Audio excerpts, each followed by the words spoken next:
Good day, students, and welcome to another lecture on research methodology in history. Today we will be learning about Kalhana's Rajtarangini. Now, in the 12th century CE, in Kashmir in India, a man started writing a book. For 2 years, he recorded local traditions and examined manuscripts, chronicles, coins, inscriptions, and monuments. His family was a learned, scholarly one associated with the local royal court, and so their political experiences, along with his own observations, were also incorporated into this book. This book was divided into 8 cantos, each called a Taranga or a wave, and it was a connected account of the kings of Kashmir, from legendary tales to the historical rulers of the 12th century. That book was the Rajtarangini, or the River of Kings, and the man was Kalhana, often regarded as the first historian of India. Now we will take a look at the historiography regarding Kalhana's Rajtarangini. When the colonial Orientalist scholars were investigating India's history and heritage, one of their chief avenues of enquiry was that of history writing in India. They searched for a history writing tradition that conformed to the Western philosophy of history. In that sense, it was only Kalhana's Rajtarangini which showed deference to chronology, historical causation, and objectivity. European Orientalist scholar William Jones called Rajtarangini the first and only work of history proper to emerge from ancient India. Similar views were echoed by other Orientalist scholars like Harold Wilson, George Buehler, Marcus Aurel Stein, and in the 20th century by Indologists like A. L. Basham and nationalist historians like R. C. Majumdar, and so on. According to historian Shonaleeka Kaul, this positivist interpretation rejected any other aspect of the text that did not fit the empiricist idea of history. Thus, myths, rhetoric, and didacticism, which were a major part of the Rajtarangini, were seen as failings or imperfections of an otherwise historical text. These aspects were suitable only for poetic discourse. In fact, Kalhana himself describes his text as a kavya.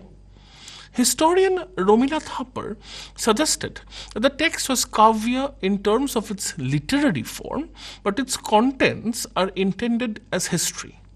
The persons and events Kalhana described were those that he believed existed and occurred in the past.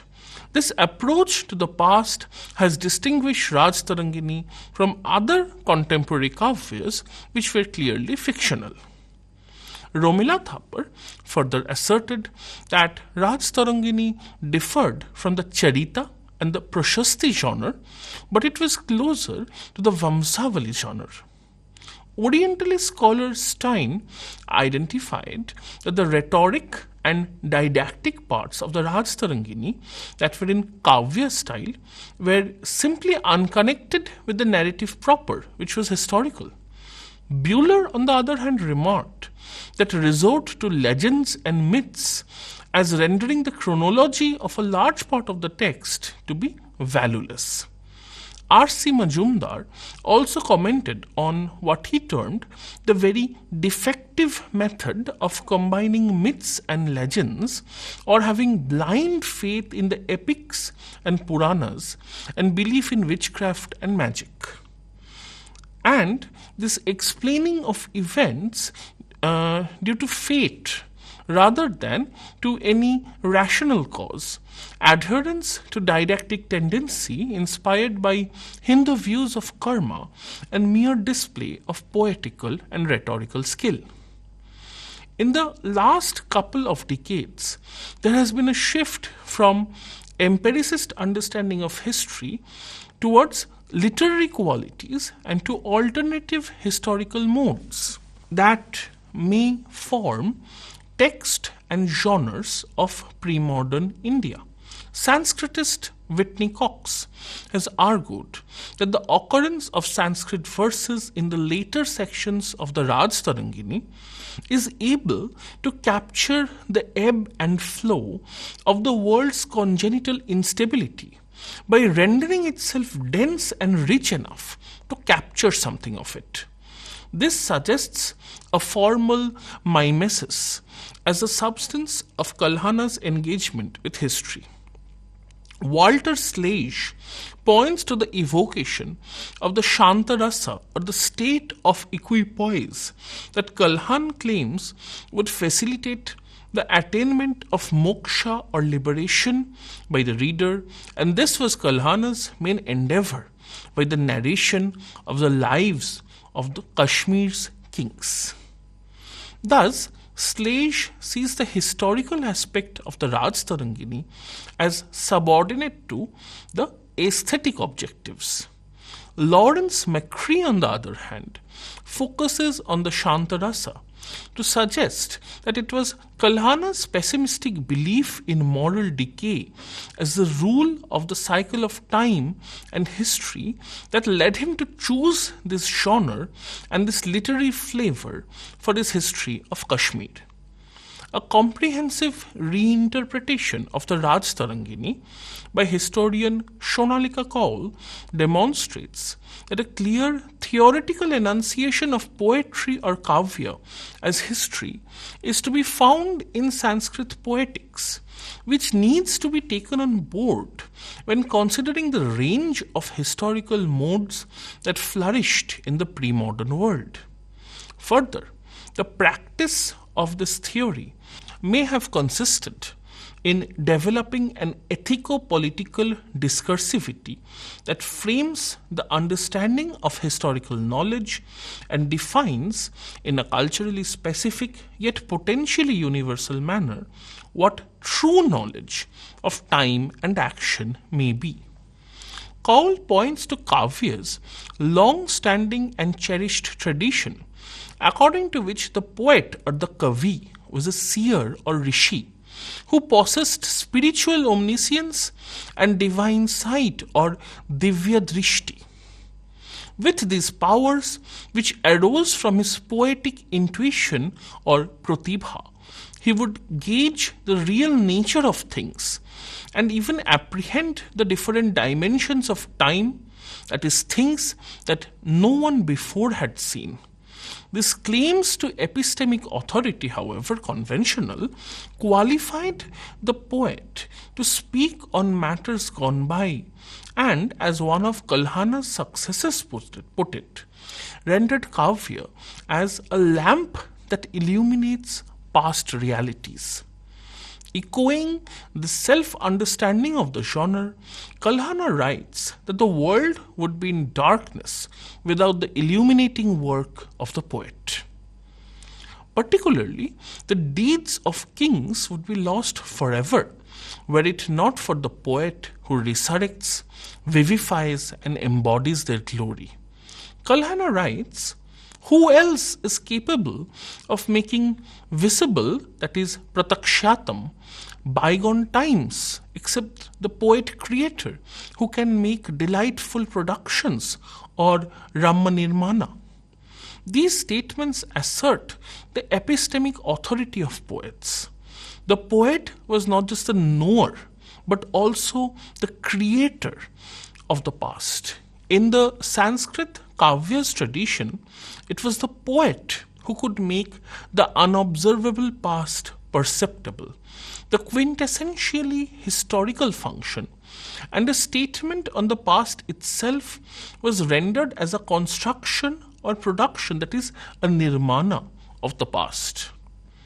Kaul observes that the Kavya's didactic mandate to provide instruction or upadesh on a range of human goals and affairs like piety or dharma, power or artha, and pleasure or kama had influenced the poet's approach to history.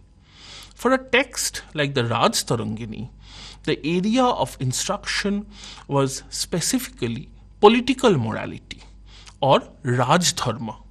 The Rajtarangini, therefore, did not merely represent factual records of Kashmir's past, but used an ethical paradigm to represent Kashmir as a discursive political space.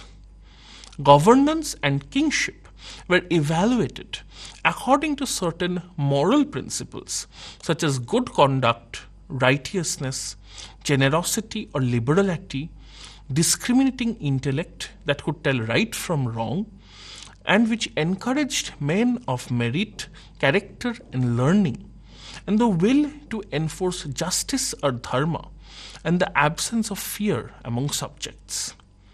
These values were plotted through a series of exemplars that Kalhana identified in Kashmir's past kings, clubbing them in pairs, elucidating their comparative morality. Thus, the hedonist king Vibhishan was succeeded to the throne by his son Siddha the Puritan. The violent monarch Mihirkula was followed by the righteous Baka. The just Chandrapida was assassinated and replaced on the throne by the tyrannical Tarapida. And the debauched father and son Kalasha and Harsha were followed by the high-minded king Uchchala. These were all historical kings separated by centuries, but connected by the poet's hermeneutical scheme. It is in this context Kaul argues that Rajtarangini has to be understood as a flow of ethical exemplars. Kaul, in her discussion on the narrativity in the Rajtarangini, claims that the text configures historical facts around a plot structure that endows otherwise random data with a unified structure and meaning, and thus rises above mere seriality. In this traditional understanding, didactic and historical functions coalesced via poetry. This in turn meant that the model of epistemic truth generated by the Rajtarangini was both transcendent in invoking higher ethical ends and contingent insofar as it was located in a referentially adduced historical past. Furthermore, didacticism in Rajtarangini also offered a larger critique of power by pointing to the impermanence of royal sovereignty and of human life itself.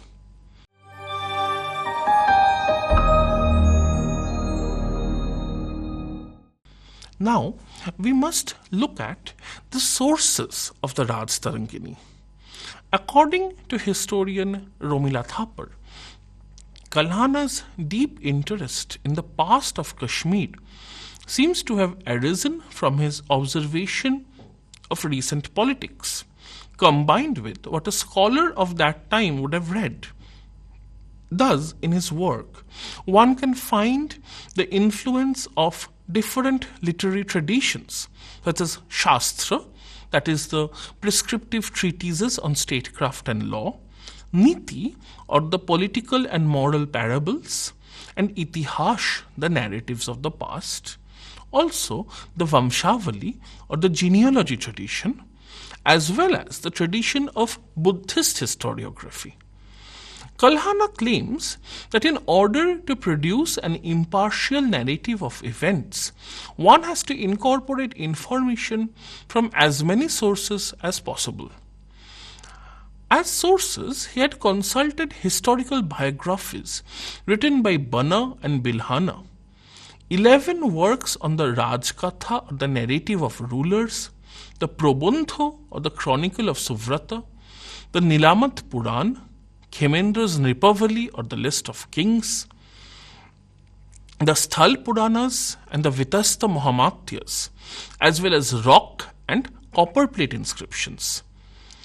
The Shashana, or orders for establishing temples and monasteries, which were generally grants of land and often included Prashastipattas, or the history of the dynasties in summary form, were also sources for Kalhana. Kalhana used these epigraphs to record the large number of donations made by kings, queens, ministers, and generals to religious institutions of different affiliations, like Buddhists to the Shaivas or the worshippers of Shiva, to the Vaishnavas or the worshippers of Vishnu, and to the Sauryas or those who did solar worship. He also used coin legends as were segments of the oral tradition preserved in popular legend and other historical narratives. Among them, the Chavillakara had information about Ashoka and his successors. The Partha Vivavali of Helaraj mentioned other kings, as did the text of the Padmamihira. The Nilamata Purana was a specific Puran for Kashmir. It shows attempts to associate the history of Kashmir with the events of the Mahabharata. The Nilamat Puran had 3 frame of stories which placed Kashmir inside the Mahabharata and also showed the cultural traditions of Kashmir. The first frame starts with questions as to why the kings of Kashmir did not participate in the war of Kurukshetra. The second frame, which was more regional, narrates the conversation between the first mythical king of Kashmir, Gonanda I, and the rishi Brihadash. The third is the local frame of the conversation between the imagined King Nila, the lord of the Nagas, explaining the ritual and customs of the first inhabitants to the Brahman Chandradev. Other categories of texts used as sources were the Sthal Puranas and the Mahabhartas, which provide a fair amount of geographical information. Of these, the Bitashta Mahabharata was the most relevant for Kalhana. This relates to the Jhilam River, the mainstream in every sense of the Kashmir Valley. According to Kaul, consulting all the texts and different literary traditions suggests that intertextuality was at work in the composition of this text. It has combined a number of Sanskrit literary and philosophical traditions rather than departing from them.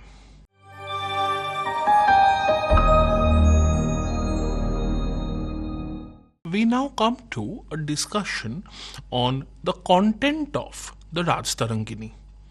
Kaul has remarked that one of the outstanding features of the Rajtarangini is that it is self-reflexive. It begins with a prolegomena or a preface clearly stating its purpose or prayojan, its method, and its vision or philosophy of history. The Rajtarangini is composed in verses which totally number 8,000, and it is divided into 8 books of unequal length. It covers the history of Kashmir from the earliest times to the contemporary period of the 12th century. It gives a continuous chronology for the region using traditional Indian calendars or eras such as the Kali Yug to assign dates to the ascension and the end of the reign of every king or queen of every dynasty that ruled early Kashmir. The first 2 books are concerned with the remote past, reaching back to the geological times, when the valley of Kashmir was said to be a lake from which it was raised by Prajapati Kashyap.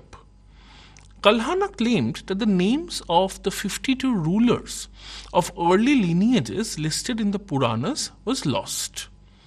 The kings of the first book often borrow names from the Nilamata Puran, which links them with the major Puranas.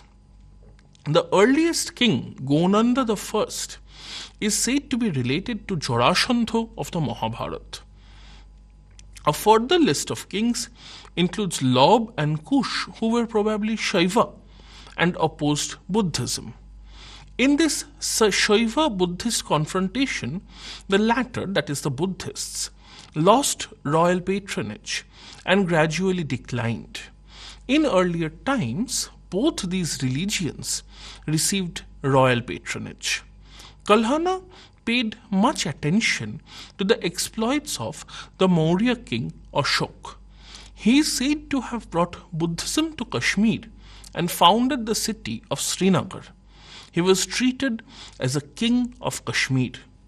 The competition between Buddhists and Brahmanas soon descended into the persecution of the Buddhists, with their monasteries being burnt and on one occasion their monks being killed. The Huna king Mihirkula was especially vicious and was described as Bhupal Vetala, or the demon king. He is surprised, that is Kalhana is surprised, that the subjects did not rise in revolt and kill him, and asserts that he was probably protected by the gods. Book 3 opens with the narrative of Meghvahan's rule and ends with that of Baladitta. During his supposed conquest of Lanka, the god Varun froze the ocean so that the Kashmiri armies could cross on foot.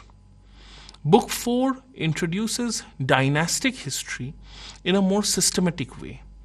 It begins with the Karkota dynasty, which was responsible for consolidating the kingdom of Kashmir in the 7th century.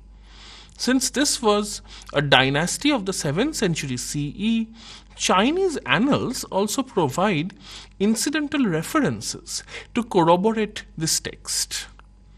Books 5 to 8 covered the history of Kashmir over the 300 years prior to Kalhana. This part is more focused, the narrative becoming more historical, perhaps in part due to epigraphic records. The turbulence of politics probably demanded a more precise account of events. Avantivarman, ruling in the mid-9th century, built the town of Avantipura. In the 9th century, Kashmir experienced a fiscal crisis. The peasants were oppressed by the Kayastha officers. Kalhana repeatedly blames the Kayasthas for maladministration and regards them with contempt for being oppressive and for looting temples and the treasury. Kalhana mentioned power struggles among different interest groups in the court. He provides a detailed account of this political and economic crisis till the period of ascendancy of Queen Didda, wife of Khemagupta. This was an extraordinary event, unforeseen in the Shastras, but quite logical in the terms of the contemporary politics of Kashmir as described by Kalhana. Book 8 records the Lohar dynasty of the 12th century. The personalities of the time were close contemporaries, hence the accounts of court politics were very detailed. The intrigues, factional fighting, and violence continue, and some of this is attributed to the scheming Brahmanas and Kayasthas of the court. Historian Romila Thapar has observed that in Kalhana's world, deities do not come to the aid of kings. Rituals do not bestow divinity, but only status. And caste observances are not observed by royalty. Queens were sometimes from the lowest castes, the passion of the king overcoming social codes. Rules of marriage are not observed, with kings marrying indiscriminately. Romila Thapar also argued that Kalhana's description of factional fighting and dissensions in the administration between the king, the Damaras or the other political groups, and the Purohit Porishad provides little evidence to justify the theory that there was a separation of political and ritual power, and that ritual power was predominant in the peripheries of the kingdom and political power in the center. The Brahmanas of the Porishads and the Agraharas drew an income primarily from the land they controlled and much less from their control over ritual. This made them an easy target for the Damaras. At the popular level, the respect and fear of the Brahmana arose as much from his wealth as a landowner as also from the fear of the curse of the Brahman. Brahmanical sects were competing for royal patronage on the one hand, but were incorporating popular local practice into their beliefs and practices to acquire wider support. One of the manifestations of this was the assimilation of tantric belief and practice into the conventional practices of the sects. Kalhana observes a social distance with the lower castes. Even when praising the hydraulic engineering of Suya, he mentions that Suya was a Sudra. He refers to some categories of people as impure, such as a queen that came from the Dome community, and the Gandharas, the Khashas from the mountains, the Bhauta from Tibet, and the Darada. According to Kalhan, the contestation for power began to include a wider range of people from about the 8th century CE. There was, of course, the traditional fear of princes overthrowing their fathers. Outside the royal family, the contenders for power were the Damaras. The Damaras rose against Joyshingho and later against Harsho in the 11th century. Revolts against the king by the Damaras and by other intermediaries are clearly of serious concern to Kalhana, who sees them almost as an ongoing confrontation for at least a couple of centuries. There is greater discussion of the politics of those involved in governance. Kalhan also expressed great concern regarding the repeated intervention of the Ekangas, Tantrins, and Damaras in high-level politics and the determination with which they tried to control the royal court. Kalhana protested against the power of the Damaras and described them as a scourge of the land. He was also hostile to the Kayasthas, who used literacy and administrative positions to build their strength in the hierarchy of power. The king, Shankaravarman, whom Kalhan describes as the foremost among fools, is said to have oppressed his subjects and plundered temples because he had fallen into the hands of the Kayasthas. Harsho too tormented his subjects through fines and taxes imposed by the Kayasthas. Kalhan believed, although the planets were malignant at his birth, it was also Harsha's dependence on ministers and his aversion to confrontation which were the reason behind many of his problems. Resort to the supernatural and to fate occasionally mentioned in earlier portions of the text now tend to fade.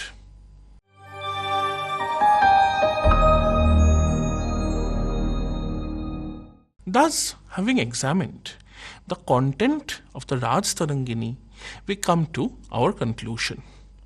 The Rajtarangini should not just be regarded as a text that somewhat conforms to the Western idea of history. It is an extraordinarily rich cultural creation that was inspired by and related to multiple genres of writing in ancient India. It was not simply a dynastic chronicle, but a rich kavya with didactic and mythical content that reflected the cultural traditions which informed Kalhana's writing. It is only if we appreciate it in all its multidimensional richness can we appreciate his achievement properly. Thank you.